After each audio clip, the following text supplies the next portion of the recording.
नमस्कार दोस्तों, मैं Rajneesh Sharma Soul Insights platform पे फिर आपके बीच में। आज शुक्रवार है, जैसा कि मित्रों आप सबको पता है, शुक्रवार आपके द्वारा पूछे गए प्रश्नों के उत्तर देने का दिन है। तो उन प्रश्नों के उत्तर देने से पहले हर बार की तरह मैं आपको याद दिलाना नहीं भूलूंगा कि हमें पेड़ लगाने हैं और पानी को बचाना है। ये दोनों हमारी जिंदगी में बहुत ही अहमियत रखते हैं। तो मित्रों, प्रण कीजिए, पेड़ लगाइए, पानी बचाइए, बहुत जरूरी है। तो चलिए शुरुआत करते हैं आज के टॉपिक से।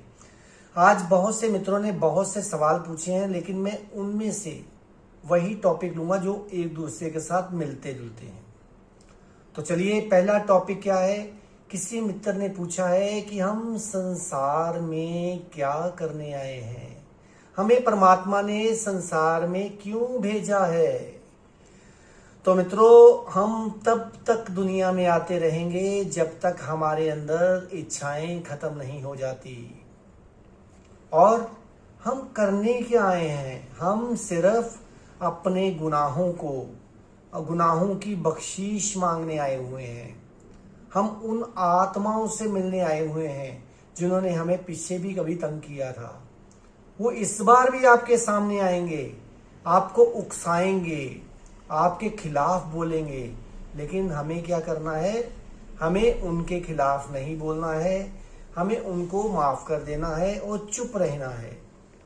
असल में ये संसार है एक पाठशाला, स्कूल है, जिसपे हम अपने पढ़ाई कंप्लीट करने आए हुए हैं। हो सकता है पिछले जन्म में कुछ सप्लियां आ गई हो, हमारे पेपर्स ना क्लियर हुए हो, तभी हमें संसार में आना पड़ा है। तो मित्रों, संसार में आने का मेन मकसद एक ही है, उन आत्माओं से अपने आप को मुक्त करना जिन्होंने हमें तंग किया है और अभी भी तंग कर रहे हैं। ऐसे लोगों से मुक्त होना है।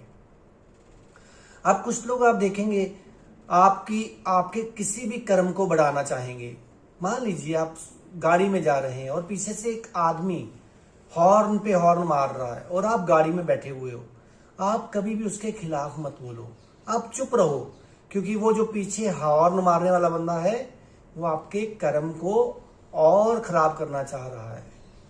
और उसने हो सकता है पिछले जन्म में भी किया हो, लेकिन तब आप सोए सोए उसको गाली दे दी हो और वो बंदा आज फिर आपके पीछे हॉर्न मार रहा है। तो मित्रों देखिए, जब आप उस इंसान को कोई जवाब नहीं देते हैं तो आपका ये कर्म नहीं बनेगा। ये ऑटो वाला, जब कोई भी इंसान जिंदगी में आपके पीछे नहीं आएगा। अब देखिए, आप कहेंगे हमें दुनिया बहुत तंग करती है, लोग, बच्चे बड़ा तंग करते हैं, लोग बड़ा तंग करते हैं। तो मित्रों याद रखिए, वो तब तक तंग करेंगे जब तक आप उनको पलट के जवाब देते रहोगे। अगर चाहते हो कि इस जन्म में तो निपटारा हो जाए, अगले जन्म में ऐसे बच्चे, ऐसे इंसान मेरे आसपास ना आए, तो उनको माफ कर दो और उनके खिलाफ या उनको किसी भी बात पे समझाना बंद कर दो।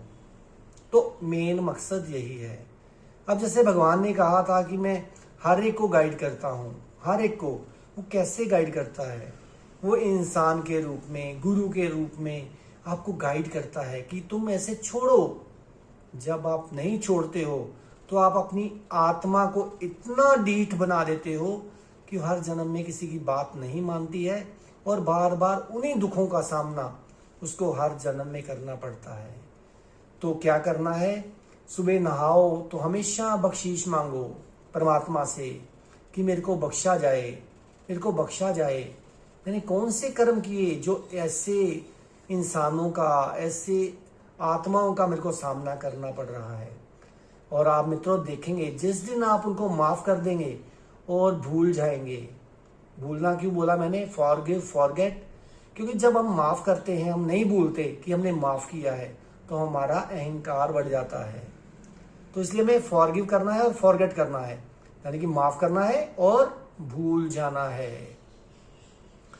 तो इसी के साथ मित्रों आप अपना आत्मा की जो जर्नी है उसको सही कर सकते हो। इसमें सिर्फ ध्यान लगाओ, ध्यान से आपको वो अनुभूतियां होंगी और ऐसे लोग आपके सामने ऑटोमेटिकली ही आना बंद कर देंगे। कम बोलो, ज्यादा सुनो, इससे भी आपके कर्म अपने आप ही खत्म हो जाएंगे। अब एक मित्र ने और पूछा है कि हमें ये बताइए कि घर में जो अगरबत्ती जलाते हैं, अगरबत्ती जलाने से कोई नुकसान है? उसका नुकसान ये है मित्रों कि जो उसके नीचे बैम्बू होता है, बांस, वो बांस का टुकड़ा जब जलता है ना, वो आपकी बॉडी के लिए हेल्पफुल नहीं है। वो आपकी बॉडी को तंग करता है, परेशान करता है। अगर ज्योतिष में देखा जाए तो जो बांस है ये बुध का कारक है, तो फिर क्या होगा, बुध हमारा थोड़ा सा डिस्टर्ब होएगा। तो हमें क्या करना चाहिए, ऐसी अगरबत्तियां भी मिलती हैं जिसके नीचे बांस नहीं है, वो जलानी चाहिए खुशबू के लिए। नहीं तो धूप जलाओ अच्छे वाला, बहुत अच्छे वाले धूप आते हैं। तो मित्रों, वैसे तो इन अगरबत्तियों को, धूप को भी छोड़ो, मैं तो कहूँगा कैम्फर जलाओ, मुश्कपूर, जो आपको एक शिक्षा दे के भी जाता है। वो जलता है और उड़ जाता है। वो आपको ये सिखाता है कुछ भी करो, खुशबू बिखेरो और परे हट जाओ। ये नहीं किसी का भला किया और उसको जताते रहे। तो इसलिए ये कैम्फर जलाओ मित्रों। मुश्कपूर जो है ये बहुत ही अच्छी चीज़ है, ये आपके घर में नेगेटिविटी को परे करती है। तो इसलिए ज़रूरी नहीं अगरबत्ती या धूप, तो मुश्कपूर ही जलाइए, उससे भी बहुत आपको फायदा होगा। अब एक और मित्र ने इसी के साथ मिलता जुलता सवाल पूछा है कि हम तो भला करते हैं, हमारे साथ बुरा क्यों होता है? देखिए मित्रों, अपने अंदर देखिए कि आप भला करते हैं। मेरे को लगता है कि जब भी हम भला करते हैं, हम किसी इच्छा के साथ करते हैं कि मैं इसका अच्छा करूंगा तो मेरे साथ आने वाले टाइम पे अच्छा होगा, मैं इस रिश्तेदार को पूछूंगा तो ये आने वाले टाइम पे मेरे को पूछेगा। तो ऐसा जो भला है वो भला नहीं है। जो भी किसी इच्छा के साथ किया गया कर्म है, वो याद रखिए मित्रों, वो कर्म खराब ही है, जितना मर्जी आप चाहे कर लो। अब आप सोचिए कि आपने किसी का भला किया और आगे जाके आपको उस इंसान ने पूछा ही नहीं, तो आप कितने दुखी होंगे। सबसे पहले याद रखिए, एक्सपेक्टेशन को छोड़िए। तो आप चाहते हैं, जो पहले टॉपिक पे फिर आता हूं, आप चाहते हैं मुक्त होना, आप चाहते हैं उसकी प्राप्ति, मोक्ष की प्राप्ति।